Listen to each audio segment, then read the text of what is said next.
জামালপুরে বোরো ধানের বাম্পার ফলন। আবহাওয়ার অনুকূলে থাকায় চলতি মৌসুমে জামালপুর জেলায় বোরো ধানের বাম্পার ফলন হয়েছে।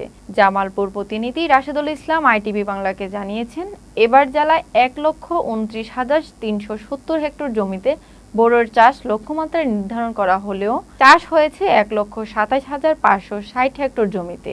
সার, বীজ, কীটনাশক, সেচ, ধান কাটা, মাড়াই, শ্রমিকের মজুরি সহ সবকিছুর দাম বেশি হয় উৎপাদন খরচ তুলতে হিমশিম খেতে হচ্ছে চাষিদের। সরকার প্রতিমণ ধানের মূল্য ১,৪৪০ টাকা নির্ধারণ করলেও বর্তমানে জামালপুরে হাট বাজারে প্রতিমণ ধান বিক্রি হচ্ছে ৮০০ থেকে ৯০০ টাকায়। ফলনে সন্তুষ্ট হলেও উৎপাদিত ধানের ন্যায্য মূল্য না পেয়ে হতাশ এ জেলার কৃষকরা। জেলা কৃষি সম্প্রসারণ অধিদপ্তরের উপপরিচালক কৃষিবিদ জাকিয়া সুলতানা জানান, আবহাওয়া অনুকূলে থাকায় এবার ধানের কাঙ্ক্ষিত ফলন পাওয়া যাবে। আমাদের যদি কৃষি অফিস থেকে একটা লোক এসে যদি মনে করি পরামর্শ দেয়, সামনে এসে হয়তো পদক্ষেপ দেয় যে না ফসল এভাবে করলে ভালো হবে, এভাবে করো, যদি এসে সামনে একটু বলে, তাহলে তো কৃষকটা একটু লাভবান হতে পারে, ওরা ভালো একটা ফসল করতে পারে। আজকে কামলা দিয়েছি 750 টাকা। এই বাজারে এখন আমরা তো পুষো না পুষলে এই পানির মধ্যে ধান কাটে নেবো। ধান লাগাইছি 7-8 পাহি, ধানের বাজার কম, কামলা মাইনা বেশি।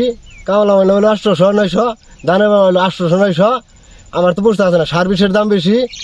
750-800 টাকা মনে পানির মধ্যে কাম করায়, এই কাম করে পোলামান আছে, এই কাম করে তা পুষে না, এত তাও ওই কষ্ট করে করো না। যুগ আছে, কত জায়গা যায় পানি ধরে পানি কামড়া, এর মধ্যে তাকে করো নাকি কষ্ট, তাও পোলামানের জন্য করো নাকি, এই কষ্টের জন্য কাম করতেছি।